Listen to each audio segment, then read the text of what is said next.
राजधानी पटना के कासा पिकोला हॉल में देश के जाने माने कवि मुनव्वर राना की बेटी फौजिया राना ने संवाददाता सम्मेलन कर बिहार में बढ़ते भ्रष्टाचार, बाढ़ की समस्या, स्वास्थ्य व्यवस्था व महिला सशक्तिकरण जैसे तमाम मुद्दों पर बिहार सरकार पर जमकर निशाना साधते हुए कहा कि पाटलिपुत्र की धरती को प्रारंभ से ही प्राकृतिक संपदा का खजाना मिला था।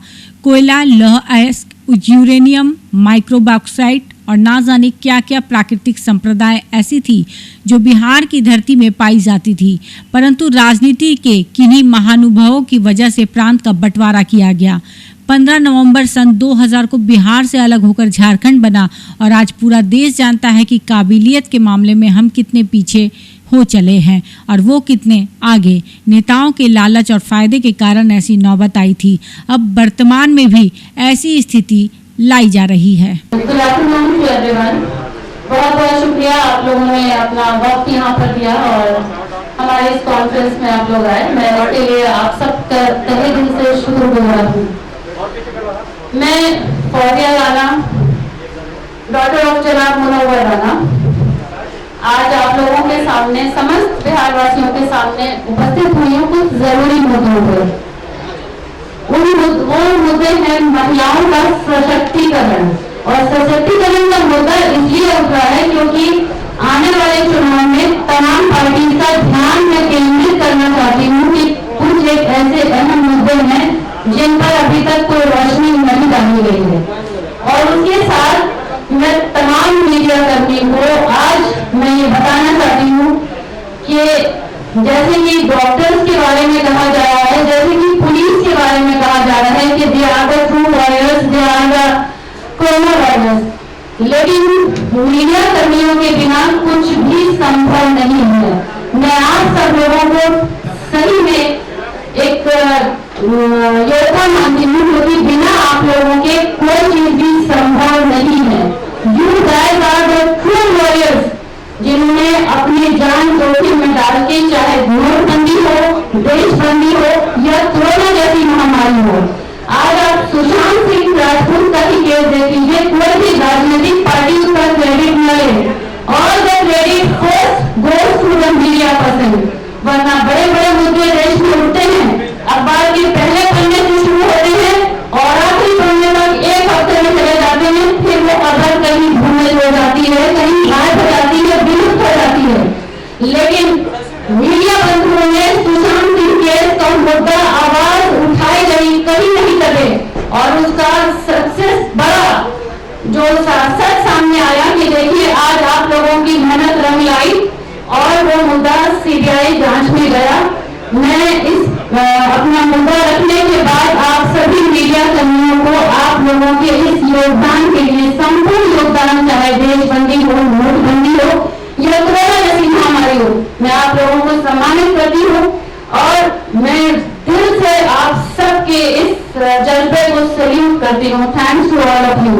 मीडिया बड़ी हो या छोटी, सारे लोगों का योगदान है।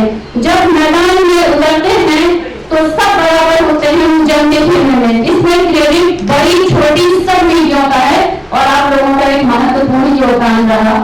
तो मैं इसके बाद आप सब लोगों को सम्मानित करना चाहती हूँ, लेकिन आइए उन मुद्दों पर बात करते हैं जिन मुद्दों के लिए ये कॉन्फ्रेंस की गई है। सबसे पहले तो मैं ये बताना चाहती हूँ कि बिहार की जो स्थिति है, बिहार कहीं न कहीं पुरुष प्रधान स्टेट हो गया है। पुरुष प्रधान सियासत होती है, पॉलिटिक्स पुरुष प्रधान है और जो चुनाव है उनको भी पुरुष प्रधान बना दिया गया है। देखिए ये मैं नहीं कह रही हूँ, ये आंकड़े बताते हैं। आप भी अगर सर्वे करेंगे, आप भी अगर, अब तो हर चीज के लिए सोशल मीडिया है, आप भी गूगल करें तो आपको पता चल जाएगा क्योंकि इसके साक्ष्य मौजूद हैं।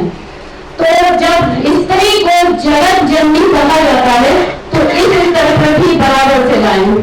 पिछले कुछ महीनों में कुछ मुद्दे बहुत ज्यादा सामने आए, उसमें सबसे बड़ा मुद्दा था ये कोरोना, बाढ़ और बीपी जो सरकार करंट है उनके जो भी उनके जो मसले थे कि उनका ये घोटाला था, वो घोटाला था। लेकिन मैं आप सब मीडिया कर्मियों के माध्यम से ये कहना चाहती हूँ कि महिलाओं पर भी ध्यान दिया जाए। पिछले कुछ महीनों से हम लोगों ने गलत चीजों पर आंदोलन किया, गलत बात के लिए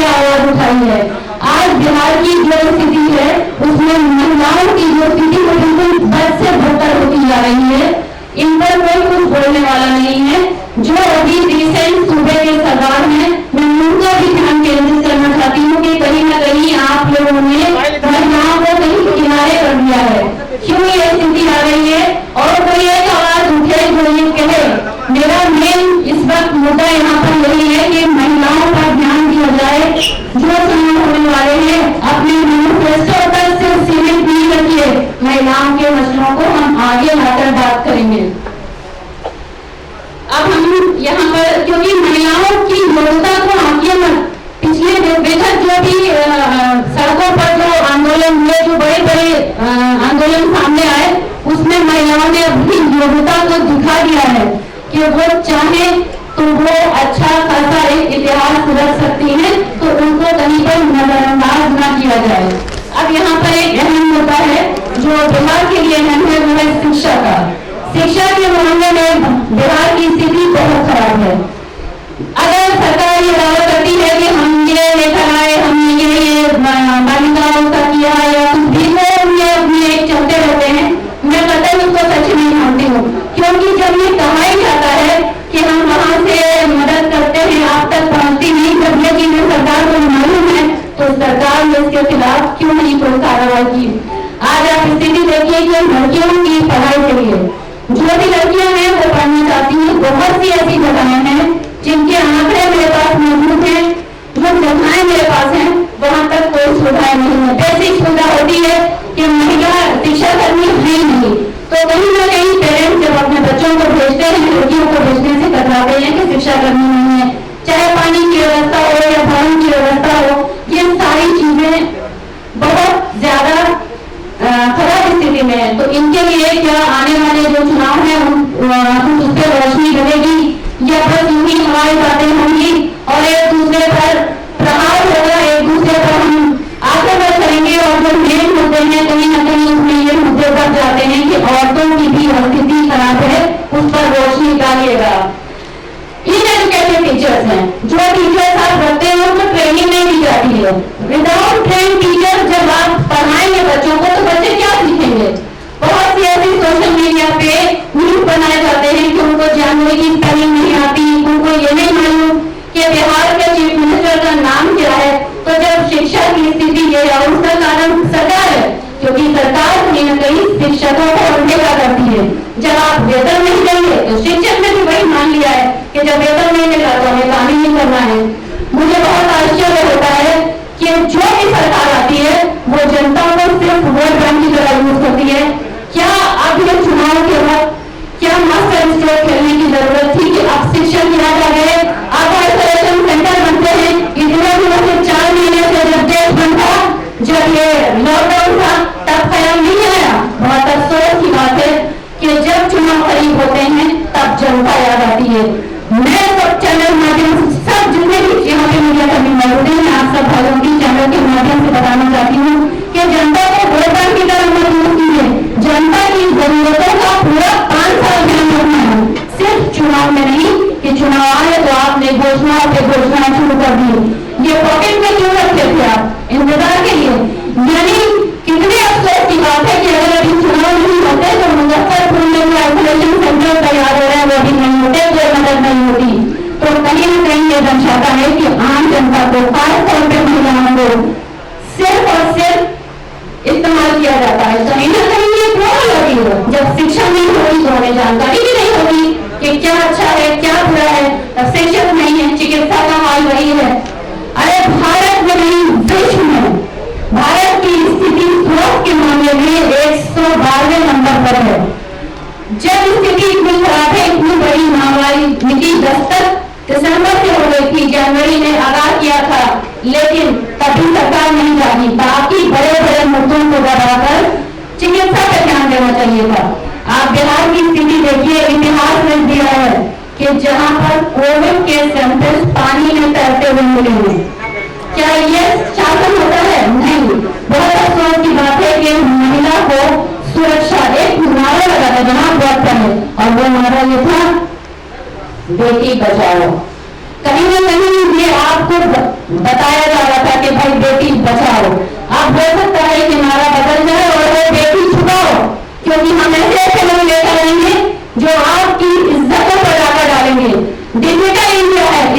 डिजिटल नहीं हो सकती।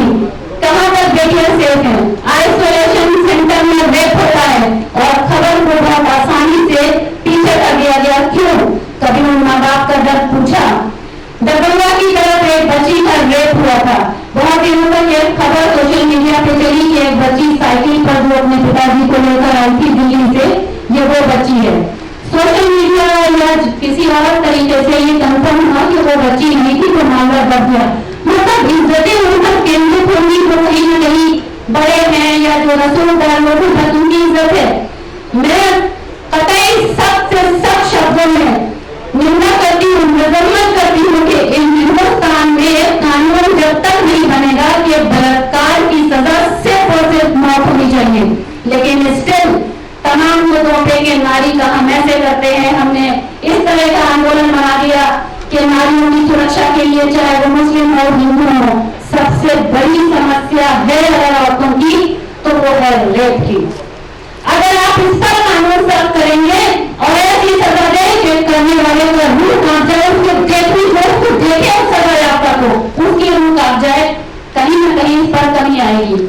और एक बहुत अहम मुद्दा जो बहुत दिनों से मेरे दिल में था वो ये है कि सोशल मीडिया के माध्यम से बच्चियों को ब्लैकमेल करना और तरह तरह से उनकी फोटो पर कमेंट करना, भद्दी बातें लिखना, ये जो जहनी बीमार होते हैं ना इस तरह के लोग, इनका आईपी एड्रेस निकलवा के इनके घर से इनको उठवाकर इनको इतनी सख्त सजा देनी चाहिए कि कंप्यूटर और मोबाइल को यूज करना भूल जाए।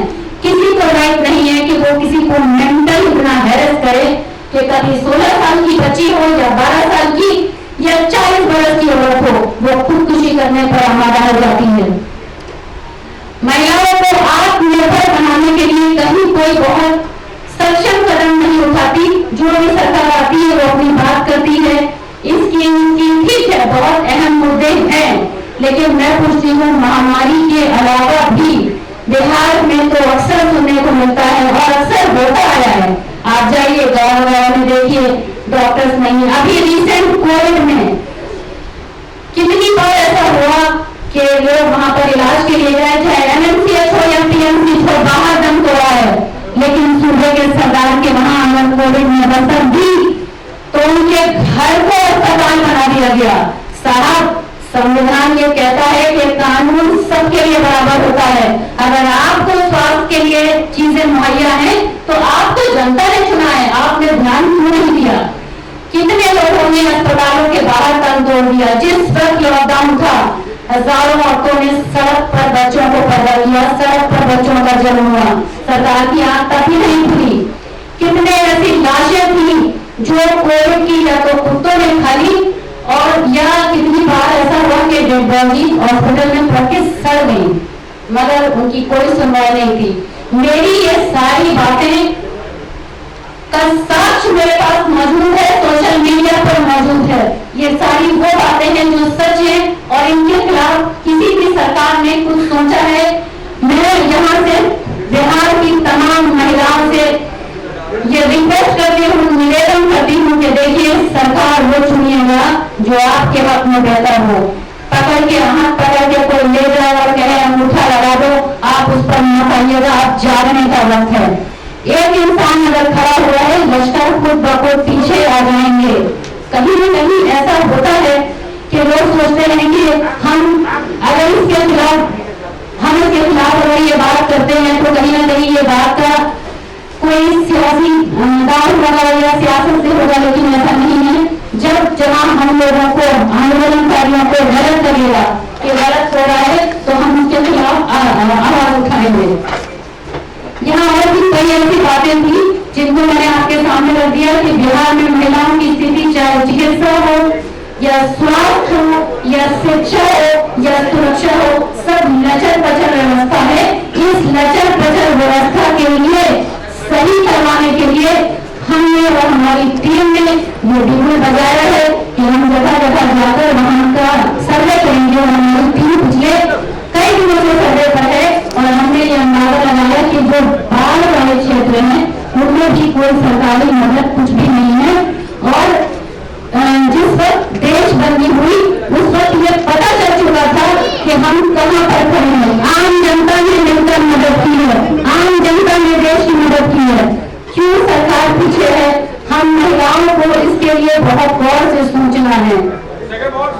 जिम्मा रहिया है तो हालात से डरना कैसा, जंग लागू हो तो लश्कर नहीं देखे जाते।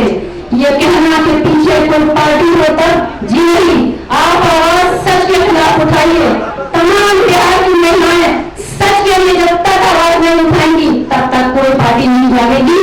और सूबे के सरदार आप भी जाग जाइए, क्योंकि महिलाओं ने ये तय किया है कि बदलाव हम ही लाएंगे। सिर्फ सरकार बदलने से बदलाव नहीं आएगी, रणनीति बदलने से, विचारधारा बदलने का भी एक बदलाव आना चाहिए। और उसके लिए ये जरूरी है कि हमें सही और गलत की समझ होनी चाहिए। मैडम एक सवाल है, और चुनाव लड़ने जा रही है क्या मैडम? जी, विधानसभा चुनाव लड़ने जा रही है? देखिए, जब कुछ महीनों पहले हम किसी एक कानून के लिए आंदोलन कर रहे थे तो क्या हमने चुनाव के लिए कोई बात कही थी? गलत के खिलाफ आवाज उठाने का मतलब ये नहीं है कि हम चुनाव लड़ेंगे, लेकिन आने वाले कल में अगर ऐसी कोई बात होती है जो पार्टी देश के हित में सोचे, राज्य के हित में सोचे और हमारी आइडियोलॉजी मैच करे कि वो हम महिलाओं को लेकर चलेगी, तो हम उनको जरूर समर्थन देंगे। बदलाव के लिए आगे आएंगे आप? राजनीतिक पार्टी ज्वाइन करने वाली है क्या? बदलाव के लिए आगे आएंगे? मैंने ये बात अभी आपसे बता दी कि जो मुद्दे मैंने मूल मुद्दे रखे हैं महिलाओं के लिए, अगर वो मुद्दे कोई सरकार आगे आकर लाकर रखती है और हमारा ध्यान रखती है, हमारी आइडियोलॉजी मैच करती है, तो हम सोचेंगे जरूर इस बारे में। कौन सी राजनीतिक पार्टी आपके संपर्क में है? देखिए, ऐसा है कि जब आप किसी एक आंदोलन के लिए या किसी बात के लिए आप आते हैं तो अभी किसी के संपर्क तो लाजमी सी बात है कि आप सबको पता है कि मेरे फादर को इस वक्त पूरी दुनिया जानती है, तो लाजमी सी बात है कि उनके संपर्क में हर इंसान रहता है क्योंकि वो फौज है। तो संपर्क का मतलब यह नहीं होता कि अगर मेरी किसी से शिष्टाचार मुलाकात हो रही है तो उसमें कोई राजनीतिक मोड़ हो, लेकिन अगर ऐसी विचारधारा बनेगी तो हम फिर इसी मंच पर होंगे और आप सबके रूबरू होंगे, उसको अनाउंस जरूर करेंगे। राजद से बात चल रही है मैम, टिकट की उम्मीद है राजद से आपकी? अब आप ऐसा कह रहे हैं तो हम सुन ले रहे हैं, आप कह रहे हैं तो हम सुन ले रहे हैं, लेकिन अभी हमारा मुहिम सिर्फ एक है कि ये जो महिलाओं को कहीं न कहीं इग्नोर किया जा रहा है, इनके मुद्दों को सामने लाया जाए और इस पर अब काम करना हमने शुरू कर दिया है। हमारी टीम ने ये काम करना शुरू कर दिया है, लेकिन हमारा कभी भी ये ऐसा नहीं है कि हम किसी को टारगेट कर रहे हैं, हम सिर्फ ध्यान केंद्रित कर रहे हैं कि जरा ध्यान दीजिए, हम भी हैं। सरकार के प्रति आपकी क्या नाराजगी है क्या?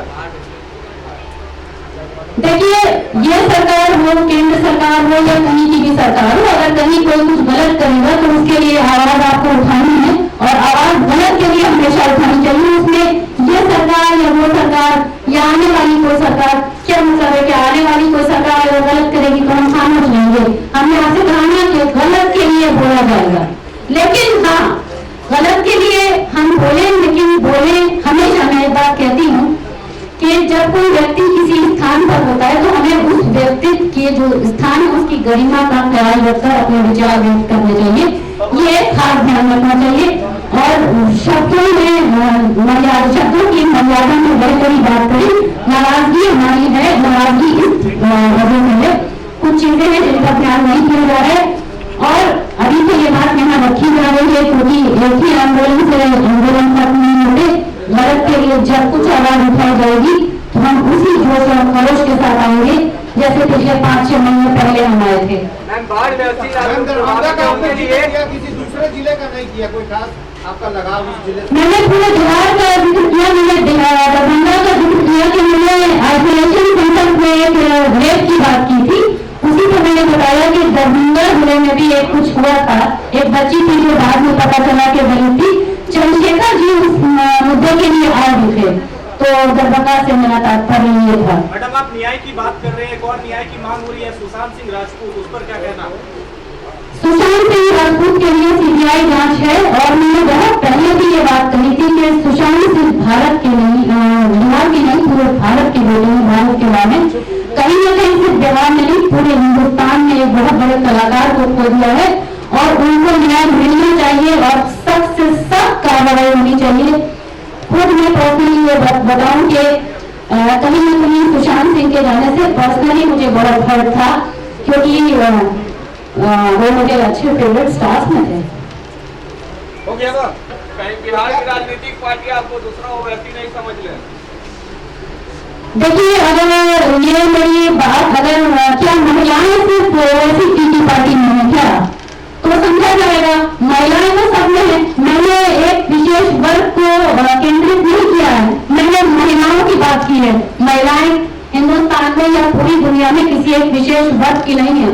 मैं तमाम महिलाओं के लिए बात उठाती हूँ, और मैंने अभी अपनी बात ये रखी कि जब कोई व्यक्ति किसी स्थान पर होता है तो हमें उसकी पद की गरिमा का ख्याल रख के भाषा की मर्यादा में रहकर अपनी बात करनी चाहिए। मैम एक जॉइंट है महिलाओं ओवैसी की पार्टी में बिहार विधानसभा महिलाओं को आगे आ जाए। मैम बिहार की दोनों पार्टियां जो है महिलाएं आगे सरकार से लिप्त है। अब किसको वोट दिया जाएगा? क्या आप अपने वोट आइए, आगे को डालिएगा? मैं फिर से सुनूं आपका सवाल। कह रहे हैं मैम, जिस तरह से भ्रष्टाचार की बात की जा रही है, तो बिहार की दोनों पार्टियां तो भ्रष्टाचार से लिप्त है। उस समय किसको वोट दिया जाए? दो बड़ी पार्टियां हैं। देखिए, मेरा जो आज मैंने किसी पार्टी के लिए ये कॉन्फ्रेंस नहीं किया है, मैंने महिलाओं का मुद्दा उठाया। आप सभी के चैनल के माध्यम से आह्वान करती हूँ कि महिलाएं सोच समझकर जिस पार्टी से लगे कि वो उनके बारे में सोच रही, क्योंकि अभी तक मैंने देखा कि चुनावी जो भी मुद्दे आए हैं उसमें महिलाओं का जिक्र नहीं हो रहा है, उसमें कहीं न कहीं प्रहार हो रहा है। इन प्रहार से हमारी बात नहीं बनेगी। मैं यहाँ सिर्फ और सिर्फ उन अपनी माँ बहनों के लिए आई हूँ जिन माँ बहनों को कहीं न कहीं नजरअंदाज किया जा रहा है। मैं ये बात बार बार आपसे कह रही हूँ कि महिलाओं को नजरअंदाज न किया जाए। हमें जगह जननी कहा जाता है, तो इस लोकतंत्र में हमें भी आवाज उठाने के लिए पूरा हक है। और इस चीज का सबसे बड़ा उदाहरण पिछले 5 महीने में महिलाओं ने दिखा दिया है। मैं यहाँ से ये बिल्कुल नहीं कह रही हूँ कि आप उस पार्टी को वोट दीजिए या उसको दीजिए। आपकी अपनी समझ, आपकी अपनी सोच इतनी बेहतरीन होनी चाहिए कि ये फैसला हर महिला खुद करे, उसको कोई मोटिवेट नहीं करे। मैम एक नीतीश कुमार खुद भी कहते हैं कि महिलाओं की सुरक्षा एक ही सवाल में सोच सकती हूँ। नीतीश कुमार खुद भी कहते हैं कि महिलाओं की सुरक्षा के लिए हम लगातार काम करते रहे, तो क्या जी, उन्होंने बहुत अच्छा काम किया था, और इतना अच्छा काम किया था कि आइसोलेशन सेंटर में रह हुआ था। जी मैम एक ज्वाइंट रन करा दीजिए सभी लोग के साथ। मैम एक आखिरी सवाल है, जी बाढ़ विरोधी के लिए फौजिया राणा की तरफ से क्या मदद होगी? 80 लाख लोग प्रभावित हैं अभी, आपकी तरफ से क्या मदद की? हमारी टीम पिछले जब से ये लॉकडाउन हुआ है, हमारी टीम तब से काम कर रही है। बस ये है कि बहुत से लोग उसको मीडिया में आके जाहिर करते हैं, चाहे सहरसा हो या मधुबनी हो, जितना भी ये बाढ़ग्रस्त क्षेत्र है। और जब से लॉकडाउन हुआ है, हत्या के पटना में भी 40 लाख से ऊपर का अनाज हमारी टीम लगवा चुकी है। तो बस ये है कि हमें हमारे वहाँ हम इस चीज को मानते हैं कि हमेशा बड़े बुजुर्ग कहते थे कि इस हाथ दो तो इस हाथ को कवर बनाओ। हम इस चीज का ऐड नहीं करना चाहते, और माफ कीजिएगा, जब हमने मदद में हमारी टीम जब निकली थी तो कोई सरकार उस वक्त तक सड़क में नहीं आई थी। हमारी टीम जब 40 से 45 लाख रुपया इन्वेस्ट कर चुकी, तब सरकार ने वो राशन कार्ड का एक मुहिम चलाया था। मुझे पता नहीं उसका उसके बाद क्या हुआ, क्योंकि सरकारी काम रोज प्रभाव ऐसे होते हैं कि वो पन्नों पे तो रहते हैं, लेकिन हकीकत से उनका कोई वाबस्तगी नहीं होती है। I am very sorry to say this. एक ज्वाइंट रन करा दीजिए।